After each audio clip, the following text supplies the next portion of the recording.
Ecos del Magisterio presenta Informe de la Secretaría General de Asinor.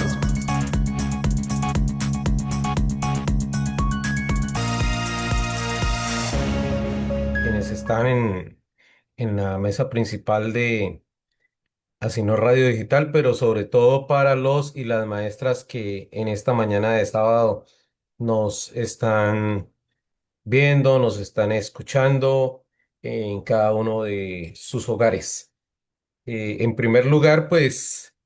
muy contentos como miembros de Asinor por un aniversario más de el sindicato más importante, sin lugar a dudas, que tiene el norte de Santander y por una de las filiales más importantes que tiene también la Federación de Trabajadores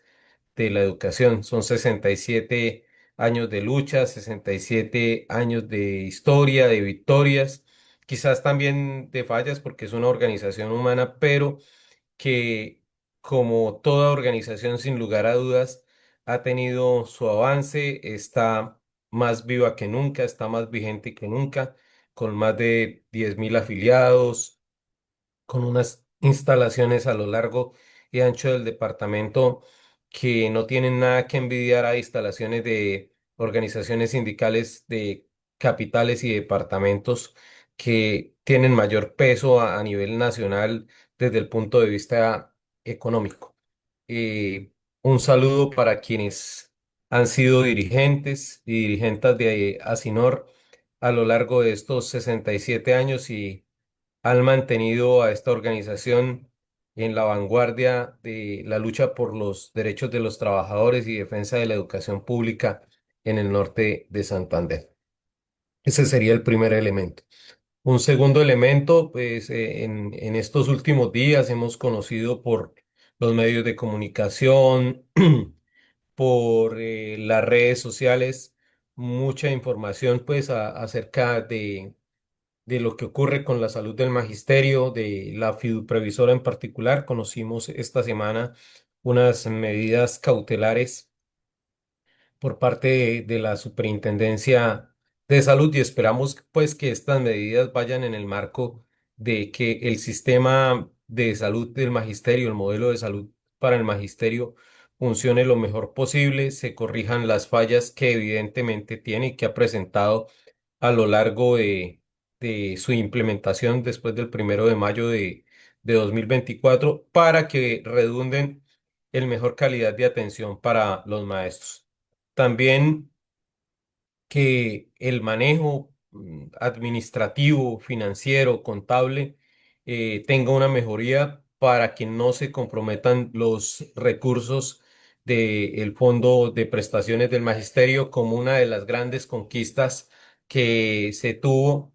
a lo largo de la historia de lucha de FECODE por allá en 1989 con esa ley 91. eh, Como dirigente sindical, rechazar de pronto todas aquellas propuestas que vayan encaminadas, así sean realizadas pues por el gobierno quizás más cercano que ha tenido el magisterio, de ir a fragmentar el fondo de prestaciones, de ir en contra de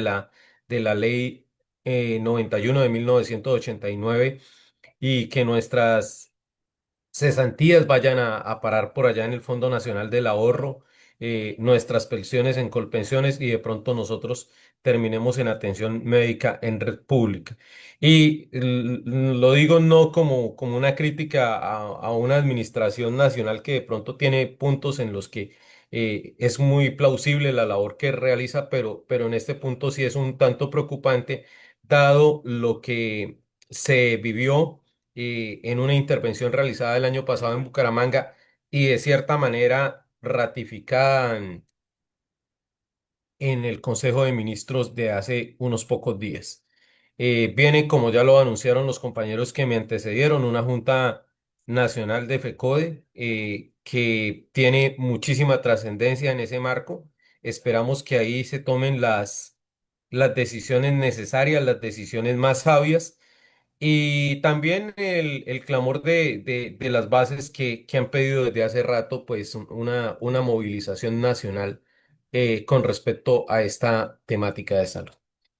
El siguiente aspecto que quiero abordar en esta intervención de la mañana tiene que ver con, siempre lo he intentado hacer en estos espacios de Asinor, con una parte formativa que debemos conocer pues todos los maestros de formación sindical, más quienes somos de las humanidades o de las ciencias sociales. En esta semana se realizó la Asamblea General de las Naciones Unidas. A ese espacio pues acuden los distintos gobiernos, generalmente en cabeza de los presidentes o los jefes de Estado de cada uno de ellos, pero en ocasiones cuando no se puede, pues el ministro de Relaciones Internacionales o una persona delegada para tal fin. Entender de pronto, explicar que esta sociedad de naciones no es, de Naciones Unidas no es una reunión caprichosa, esa sociedad viene con una herencia, esa ONU viene con una herencia después de los grandes conflictos que ha tenido la humanidad. Cuando finalizamos la Primera Guerra Mundial, la humanidad comprendió que la guerra no era el camino y en ese sentido se creó en esa oportunidad una cuestión llamada la Sociedad de Naciones, que buscaba que fuera un espacio de reunión de los distintos países en pro de la búsqueda de la paz y el entendimiento y lo que hoy día llamaríamos la resolución pacífica de los conflictos. Sin embargo, por el rol de las potencias mundiales,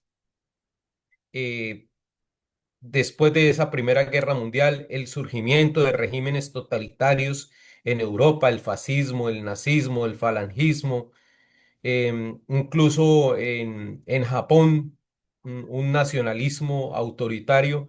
pues terminamos nuevamente en competencia económica entre potencias, en imperialismo y en una Segunda Guerra Mundial que dejó aún mayor devastación, mayor parte de la población del mundo afectada, razas que fueron, digamos que, eh, señaladas, que fueron perseguidas y que intentaron ser exterminadas, los judíos, los gitanos, pero también un componente racial que parece que esa fase de barbarie no lo hubiéramos superado, sino que, como lo describe el marxismo, como en una especie de ciclo, estuviéramos volviendo a a esos años. Y hoy vemos entonces que se reciclaron los nacionalismos, que se recicló ese fascismo, porque el fascismo está en la actitud de Trump, esa persecución a los latinos, esa persecución a los migrantes, esa xenofobia que hay ahí, está presente. Está presente en lo que ocurre en Europa también con los migrantes y está presente en un genocidio de nuestro tiempo, que es el genocidio del pueblo palestino. Lastimosamente, pues nuestros gobernantes demuestran, pues, así hayan sido educados algunos en las universidades privadas más sobresalientes de nuestro país, en colegios privados muy sobresalientes, pues asimilan la poca formación teórica que tienen y la gran ignorancia que tienen, porque esta semana a través de los medios de comunicación social se comparaba un homicidio que es repudiable porque es un acto violento contra un genocidio, por ejemplo, en el discurso del señor Pinzón, del candidato Pinzón. Evidentemente hay que repudiar los homicidios que han ocurrido en el Cauca y en otros lugares de Colombia, contra miembros de la fuerza pública, contra habitantes, contra líderes sociales. Esos son repudiables. Pero en el escenario internacional es repudiable que estemos nuevamente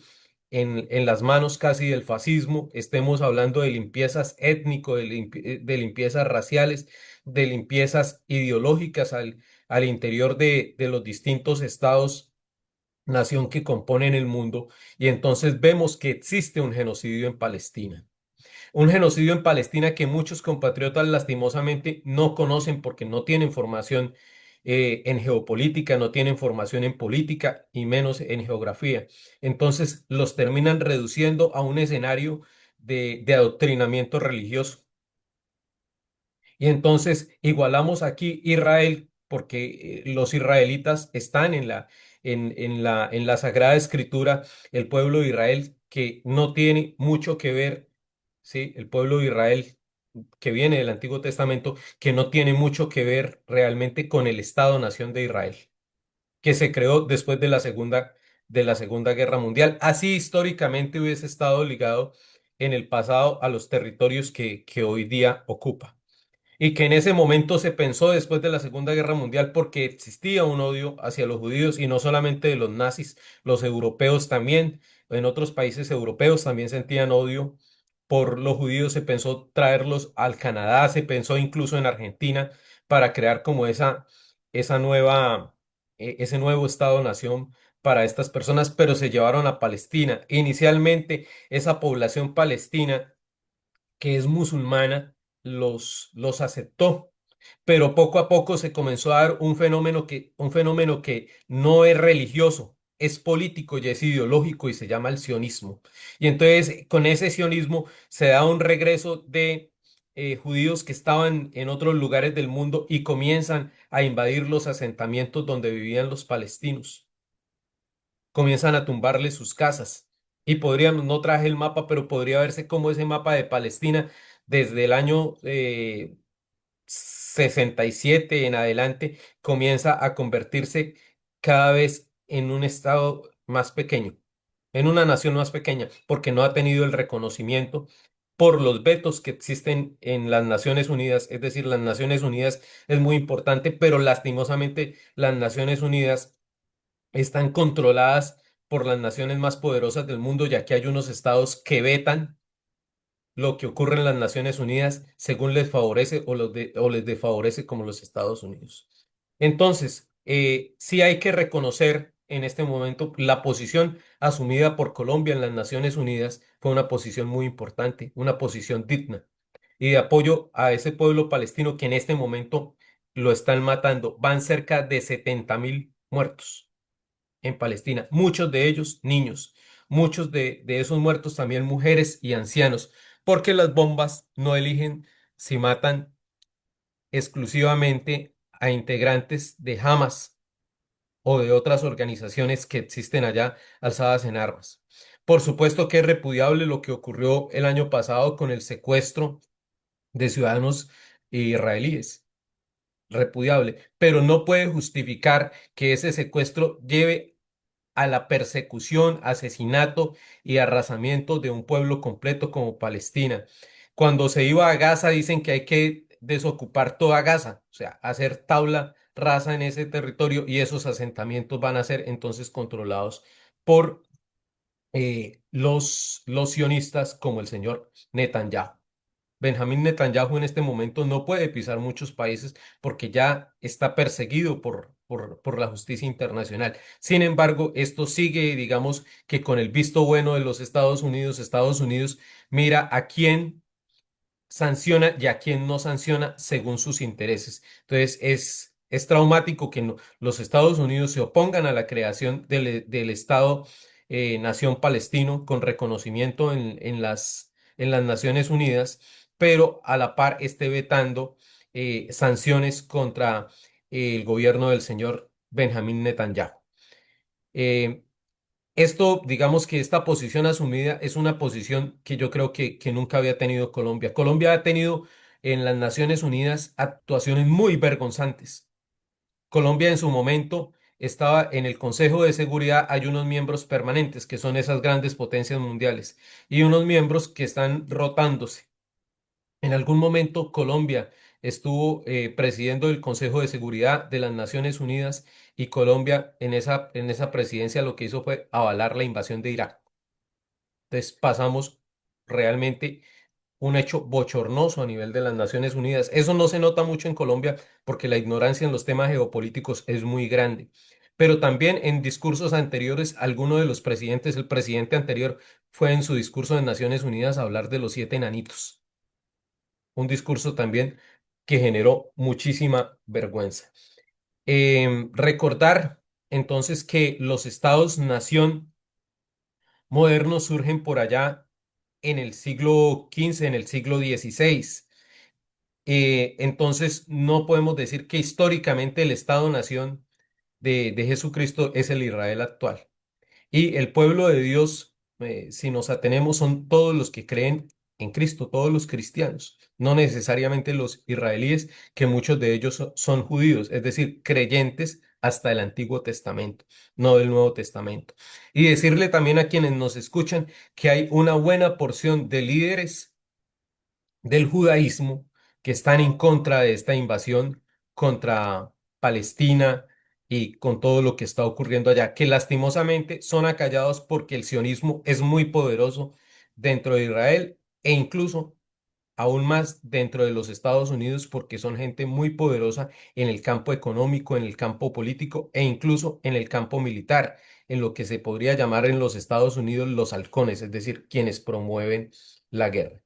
Repito, compañeras y compañeros, es muy importante tener una formación en geopolítica. Es muy importante esta formación en geopolítica que no se puede tomar como un adoctrinamiento, sino como un debate realmente serio al interior de las instituciones. Y es muy importante promover la paz en el mundo y promover la paz en Colombia. Sí, porque sale muy bonito en decir, es que sí, somos muy creyentes, pero entonces el derecho a la vida de las personas depende de la posición ideológica que tenga, depende de la creencia religiosa que tenga, depende de la ubicación geográfica donde esté. Los derechos humanos son humanos porque son universales, por eso dice por allá Declaración Universal de los Derechos Humanos. Entonces, sin importar el credo religioso, el origen nacional, la identidad de género que tenga la persona, esos derechos aplican para todo el mundo.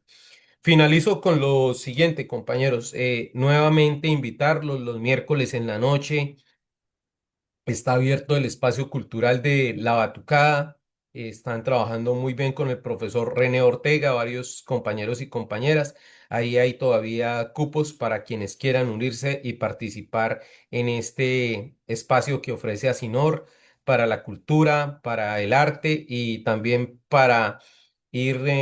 sembrando la semilla de un tipo de manifestación en las calles distinto de pronto al que hemos llegado. Muchísimas gracias por estar en sintonía de nuestro programa institucional. Muchísimas gracias a la compañera Yolima, directora de este programa, y a quienes desde prensa de Asinor colaboran para que este programa llegue a cada uno de los hogares de los maestros del norte de Santander. Feliz fin de semana.